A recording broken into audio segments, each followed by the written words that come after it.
Hi everyone, welcome to 6WIN's vRouters webinar, where we'll discuss next-gen management frameworks for vRouters and white box networking. My name is Eva Bonodo, and I will be your moderator for today's webinar. Today's presenter is Yann Rapaport, 6WIN's VP of Product Management.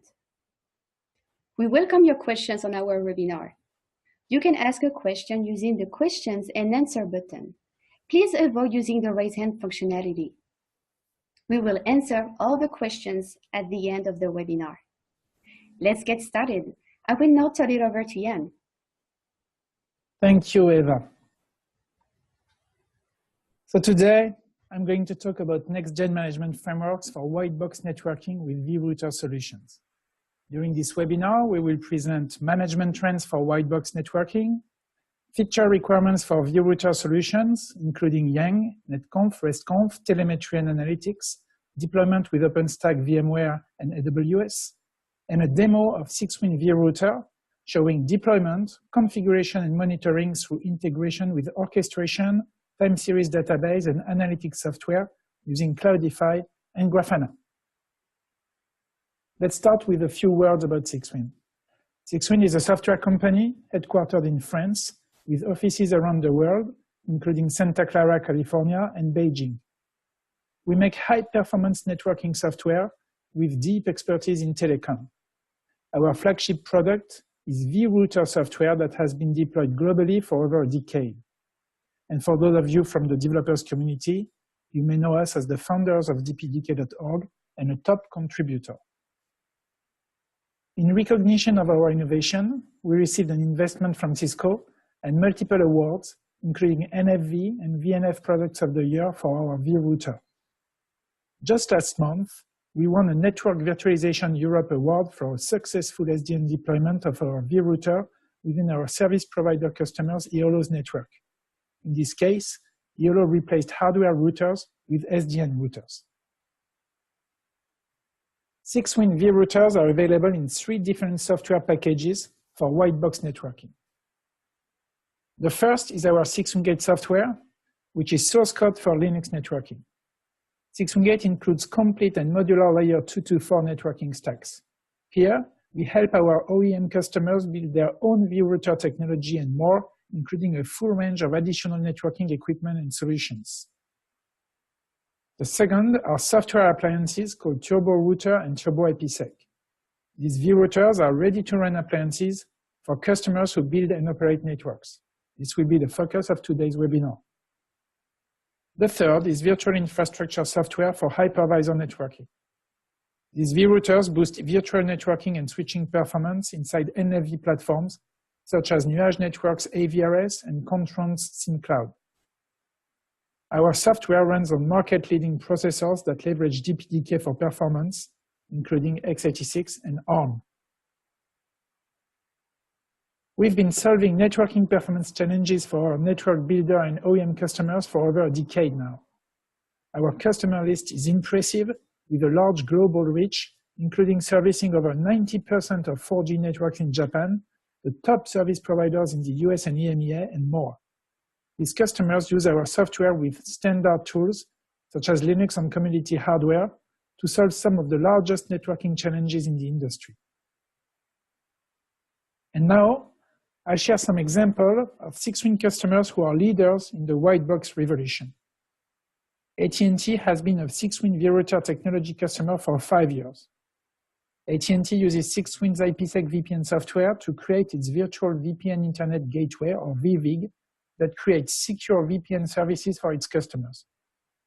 AT&T was an innovator to run this service in virtual machines versus deploying standard hardware. As a result, they reduced their CapEx by 70% and are now using the same technology within their new SD-WAN services as well. The second example is Arbor's Viata vyos vRouter replacement. Arbor is a large US DDoS protection company that runs a mission-critical private enterprise training network using vRouters instead of hardware routers. Its key requirements were performance and support. It ran dozens of vyos vRouters in its network, and these vyos vRouters couldn't handle over 1 gigabit per second of traffic. So, Arbor selected 6WINS vRouters as their replacement and configured and sustained 5 gigabit per second each for routing and tunneling. As a result, Arbor was able to significantly reduce its hardware costs through software.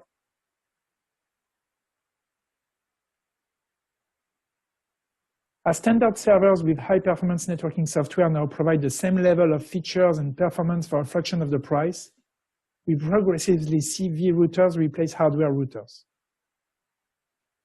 Both service providers and enterprise customers leverage their existing infrastructure to host numerous and complex network functions and decrease CapEx by sharing hardware resources. Automation is also required to decrease OpEx by achieving network maintenance tasks more efficiently. And finally, new use cases are made possible thanks to virtualization and promise increased revenues.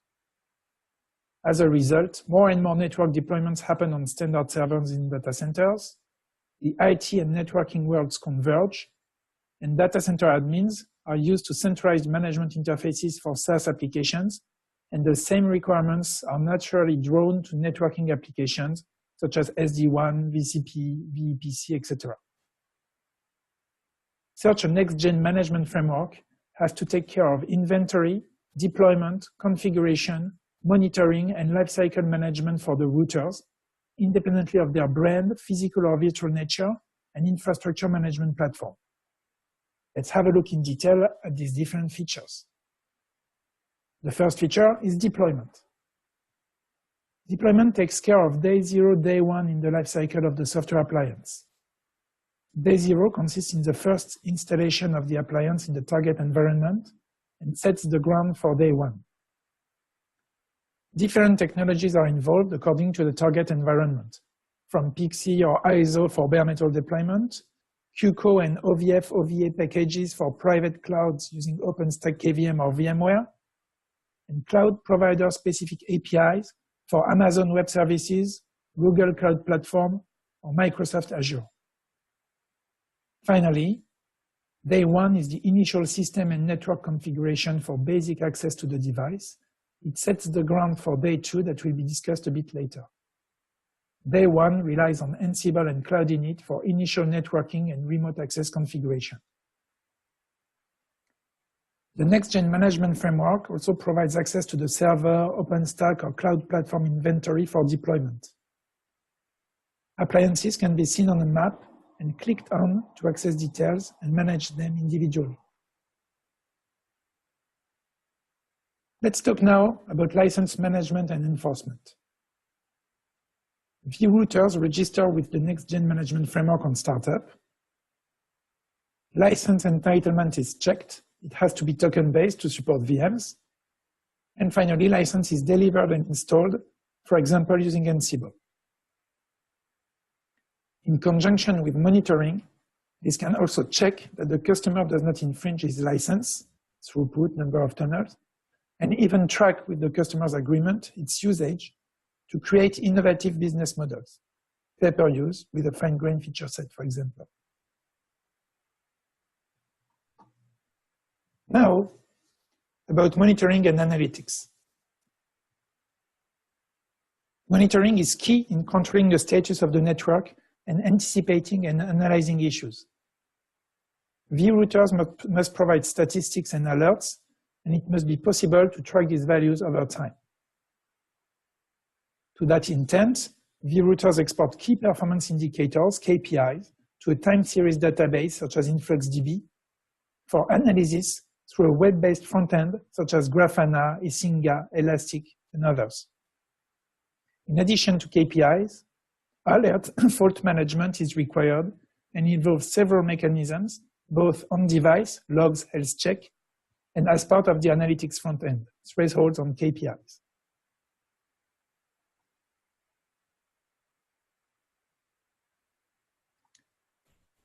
Day 0 and day 1 configuration are part of deployment.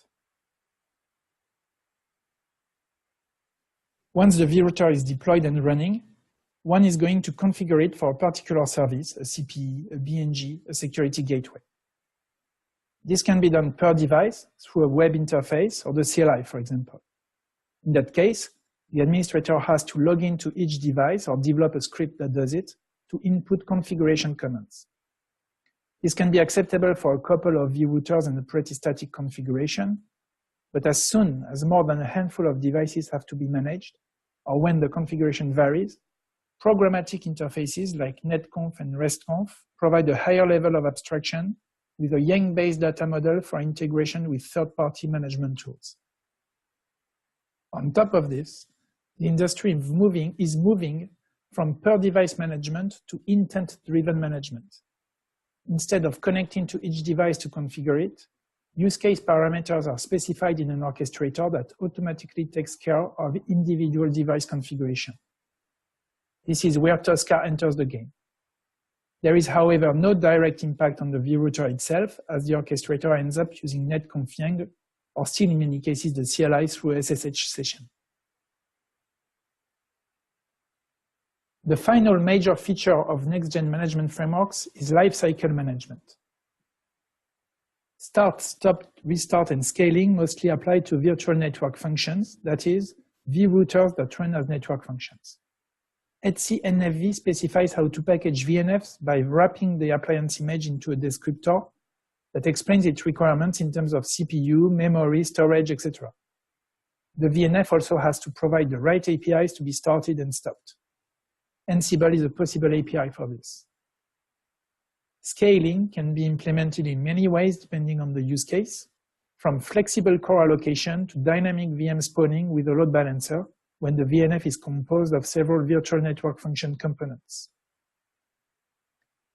Healing is also part of lifecycle management. A radical way to heal a VNF may be to restart it, especially as a VM does not take too long to start up. And a more subtle approach, more suitable for bare metal deployments, involves both auto-healing on the device and healing from the framework as a reaction to an alert received in the analytics framework. For example, trigger an IK renegotiation on both ends when an IPsec tunnel fails. As we have seen, next-gen management frameworks provide the following features. Deployment, that is installation of software appliances on physical servers or cloud environment with an inventory management. License management and enforcement. License key management with usage control, contacted by appliances at startup to check their entitlement. Monitoring and analytics. Recording and monitoring of statistics, alerts, and faults gives a graphical view of the overall status of the system. Configuration. Intent-based networking configuration of the devices based on standard APIs and protocols, Yang, NetConf, RESTCONF. And lifecycle management, start, stop, restart, update, scale, and heal of network functions. To provide these features, the next-gen management framework leverages multiple APIs and tools from the vRouter. We have listed web, CLI, Linux shell, NetConf, RESTCONF, Yang, Cloud Init, KPIs, TSDB, and Ansible. The next-gen management framework itself is very likely to be integrated with other frameworks, from legacy NMS to state-of-the-art cloud management systems by way of NFVO, VNFN, and VINs. Therefore, it has to expose its capabilities for deployment, license management, monitoring, and lifecycle management through APIs too. At 6WIN, we are making our vRouters ready for integration with such next-gen management frameworks. Let me explain the main features involved for configuration, deployment, and monitoring. 6WIN vRouter provides both traditional CLI-based management and IT management based on Yang, NetConf, and RESTCONF APIs for integration with higher-level orchestrator and management frameworks. For deployment, we provide package images for bare metal, KVM, VMware, Amazon Web Services, and we leverage the Linux Cloud Init and Ansible features to enable customization of the system. Finally, for monitoring, we support the traditional SNMP and syslog mechanisms, plus data plane telemetry through sFlow and graphical analytics with time series database. Let's review these features in detail. 6WIN vRouter supports an industry standard CLI based on contexts for the configuration of the system and networking features. Help and completion are embedded in the CLI, as well as the management of configuration files to save and restore a complete and consistent configuration in one command. The CLI is actually a NETCONF client that communicates with our Yang-based configuration engine. Startup, running, and candidate configurations are supported. Data consistency is checked against the Yang model so that syntax errors are detected early. The engine supports transactions and rollback on error. Concurrent access is supported as well. The engine supports NETCONF and RESTCONF, providing a programmatic interface for scripting and integration with higher-level orchestration and management tools.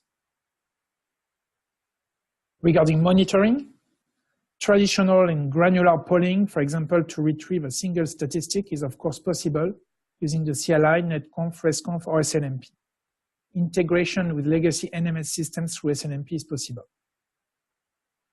We also support data plane telemetry using sFlow, where data plane packets are sampled and sent to a collector for analysis. This allows integration with third-party tools such as SolarWinds or Arbor's monitoring systems.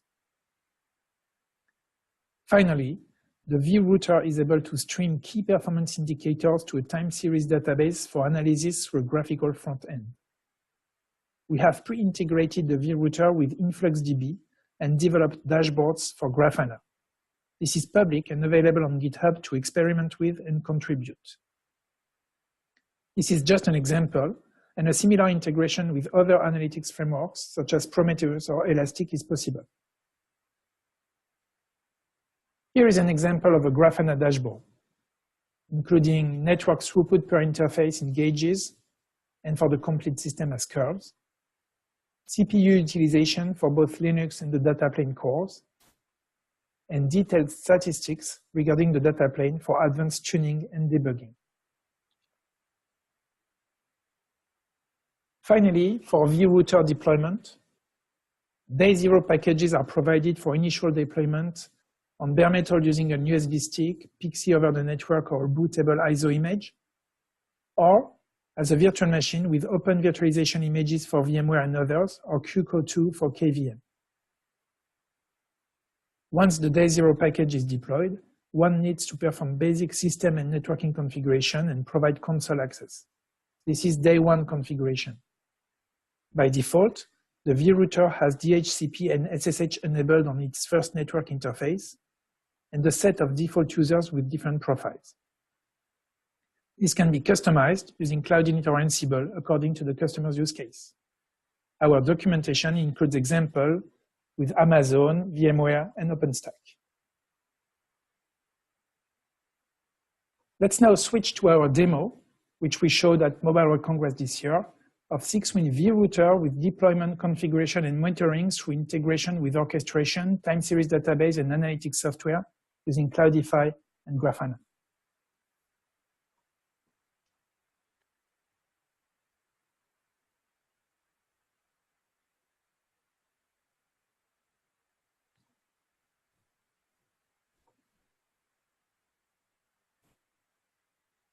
In this demo, we will show how 6WIND vRouter can be used to connect multiple enterprise sites. 6WIND vRouter is installed at the edge of 3 enterprise sites and provides connectivity between sites and to the internet. BGP controls the routing tables, firewalling with NAT is used at the entrance of each site, and a VPN is used to secure the traffic between 2 of the sites. Monitoring is centralized for all vRouters into a Grafana dashboard. The whole platform is deployed using Cloudify, the well-known multi-cloud orchestrator. For the sake of the demo, all systems are deployed as virtual machines in an OpenStack environment, but the same demo could work in bare metal, in a private or in a public cloud, or any mix of these.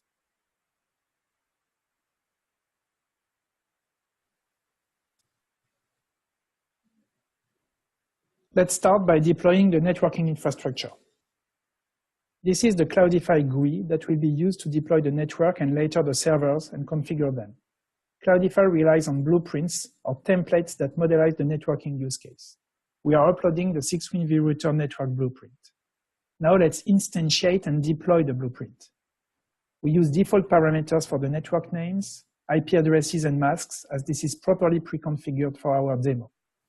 At that step, these parameters can be customized for a different use case. The network blueprint deployment is in progress. And once the deployment is complete in Cloudify, the vRouter network can be installed. That is, Cloudify can instruct OpenStack to configure the networking infrastructure.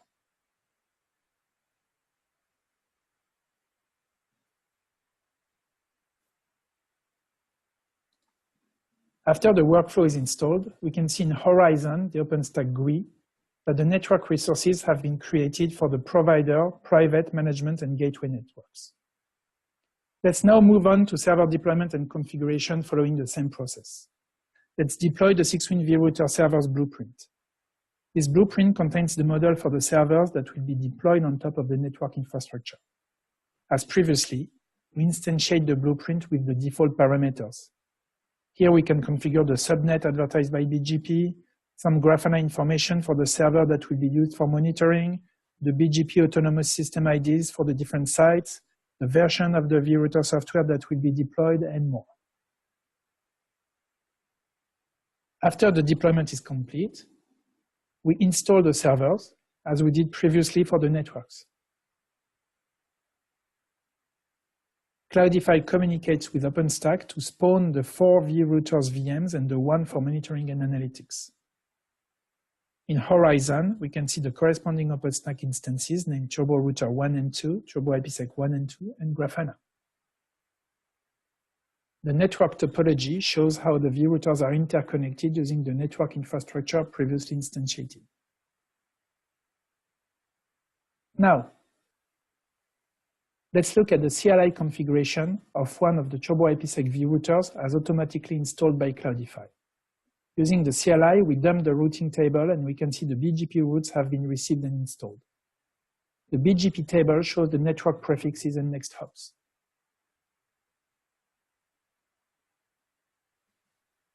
We can see also that ACLs have been configured to allow SSH, HTTP, and BGP traffic. Other types of traffic are blocked. Finally, if we dump the traffic on the interface, we see that IPsec is used as the packets carry an ESP encrypted payload. Now for the monitoring part. We open a browser to the Grafana VM, and we see the dashboard of one of the vRouters, that is Turbo IPsec 1. We see network throughput on the different interfaces, CPU usage for both Linux and the data plane, memory usage. We can see also the number of IPsec tunnels and their establishment rate. And finally, detailed data plane statistics for fine-tuning and debugging. This concludes our webinar, during which we have reviewed the latest management trends for white box networking, the matching feature requirements for vRouter solutions, including YANG, NETCONF, RESTCONF, telemetry and analytics, deployment with OpenStack, VMware, and Amazon Web Services. And we have illustrated all this with a demo of a simple multi-site, multi-cloud interconnect use case using 6WIND vRouters with BGP routing, filtering, and IPsec. The system was monitored using the Grafana Analytics front end and deployed over OpenStack thanks to the Cloudify orchestrator. And now to Eva for the Q&A session. Thank you, Jan. Now it is time for questions and answers. First question we received from the audience is, why would someone use NETCONF instead of CLI? Sure. So there are several reasons for using NETCONF instead of the CLI. First, NETCONF is model-based. That is, you have a common agreement, YANG-based model for designing and specifying your configuration. Moreover, NETCONF is a programmatic interface, so you can integrate NETCONF with third-party orchestrators, with third-party management systems that can interact with the device efficiently, receive error codes, etc. And finally, NETCONF usage is faster than a CLI because interacting with the CLI and waiting for the prompt is an unreliable and slow process. Great. Next question. What open source NETCONF YANG config managers are supported? So we can be integrated with any kind of NETCONF configuration managers. On our side, we have experimented with sysrepo and net2peer and different clients. But since NetConf and Yang are standards, the integration with these systems is quite smooth. Good. Another question from the audience is, which management frameworks have you integrated with your vRouter with? Yes, so as we have seen, this is a very broad question because depending on the use case, you have many possible management frameworks. So we have experimented with NMS system, for example. We have integrated with Nagios, also with OpenNMS. So I would say that's the most traditional method. We have also integrated our vRouters with VMware, OpenStack, which are more VIMs. And as you have seen in the demo, we have done integration with Cloudify, which is a complete orchestrator that takes care of deployment, configuration, etc.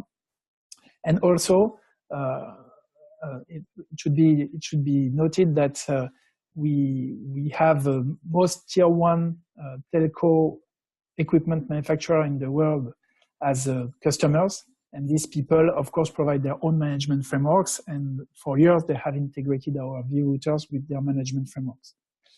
We also work with Nuage and Contron, who use our vRouters in their SDN and data center solutions, and therefore have integrated with their management frameworks. Excellent. Next question. How can I access your Grafana integration? It's available on GitHub. The reason why we did that is so that this example of integration is fully accessible. People can use it. So it's very easy to request an evaluation of our vRouter software. And then by checking the documentation on GitHub and installing InfluxDB and Grafana, set up an analytic platform in a snap. We have pre-designed some dashboards for Grafana that are also available on GitHub along with the documentation. And we hope that the community will help us extend and create new dashboards in the future. And one last thing, the reason why we made this public is because it's just an example. It's possible through our APIs to integrate vRouters with other analytics frameworks, and there are many others, open source or proprietary frameworks. And this one is the one we chose for our demos and as an example, but anything is possible with other frameworks. Good. Another question we received is, what's the benefits of using an analytics system versus SNMP? Yes, that's a good question. So it's true that many people use SNMP in the traditional way. And SNMP is still useful in our solution. For example, we use SNMP traps to raise alarms and be able to react on some events in the system. But for the global monitoring analytics of the system, actually, we prefer to rely on time series databases, as we have seen in the presentation. And the difference with SNMP is that you have a view of what happened in the system over time. So you can basically go back in time. If we take an example, we work with a service provider and equipment manufacturer, and we experienced in the past some problems with their subscriber network and some instabilities in the network. By using time-based analysis, so with InfluxDB and Grafana, basically, we were able to monitor the VLANs and PPP sessions that were used in the system and find some correlation between the status of the system, the number of VLANs, and actually it was the number of contracts in the system that helped us find the origin of the problem. And so by analyzing the graphics and being able to correlate in time different events in the system, we were able to find the cause of the problems. It was a problem of VLANs flapping, a problem of instability in the network, and we were able to make our implementation more robust to that kind of problems. So it's really a new area of analytics compared to just basic traditional SNMP. Good. Another question we received is, does your management framework apply to bare metal and VM deployments? Yes, so yes, we provide software. So our software, our vRouters can be deployed in bare metal and VMs, and this is independent of the management frameworks. The APIs we provide for the monitoring and configuration of the system are completely transparent to the way the system is deployed, physical or virtual. And plus, for deployment, we provide PXE, ISO, USB for bare metal, and prepackaged OVA and QCO images for virtual machines. So both bare metal and virtual deployments are taken into account in our vRouter APIs for management. This is great. Thank you, Jan. And also thank you, everyone. We appreciate you being here. So if you like what you saw in our demo and would like to evaluate 6WIN's vRouter technology for a new project or any other requirement, please submit your requests in our online form at 6WIN.com. On our website, you will also find our product information, regularly updated blog roll, and registration for our monthly webinar series. You can also contact our regional sales VPs directly to set up an appointment, and we have their contact information right here. Thank you, everyone, and we hope to see you again soon. Bye.